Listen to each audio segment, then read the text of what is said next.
After all the videos I made, there are some people out there that just don't get it and say it's the current that kills, not the voltage. To prove it to you once and for all, I'll be using my power supply here connected to these wires. This power supply can generate 20 volts, 150... Yes, it generates 20 volts and 150 amps. Let's short it in a more controlled manner. Well, you see, when I short it, the voltage goes almost to... I was saying, when you short it together, the voltage you can see goes to 0 and the current goes to 150. It's hot! The power supply is set to 20 volts and I'm holding the wires with my fingers. I can't even weld with this power supply.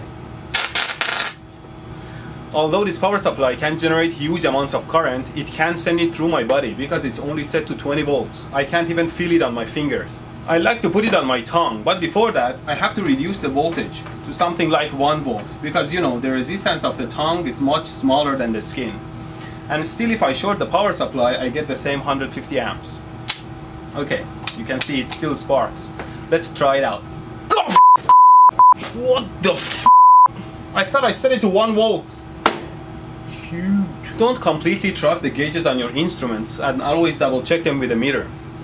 Now, if I short the wires, I still get the same 150 amps. And it makes sparks, but the sparks are smaller because the voltage is smaller and therefore the total power is smaller. Let's put it on my tongue. See? Nothing. Let me explain. The simplest electrical formula is that voltage is equal to current times resistance. So if the voltage is 1 volt and if the resistance of my tongue is 10,000 ohms, then the current through my tongue will be only 0.1 milliamps. In order to create 1 amps through my tongue, I'll need 1 times 10,000 ohms or 10,000 volts across my tongue. See, the voltage is the energy required to create current. In order to get hurt, you need enough current. And to have enough current, you need high enough voltage. Anything that moves, including the electrons, started moving because some sort of energy has made it move. You will not have current without the voltage, at least in room temperatures. I don't know what kind of diabolical mumbo jumbo will happen at absolute zero. Saying that the voltage doesn't kill is like saying that the earthquake in the middle of the ocean doesn't kill, it's the tsunami afterwards that kills. With that analogy, if I shoot you, it's not my fault, it's the bullet's fault.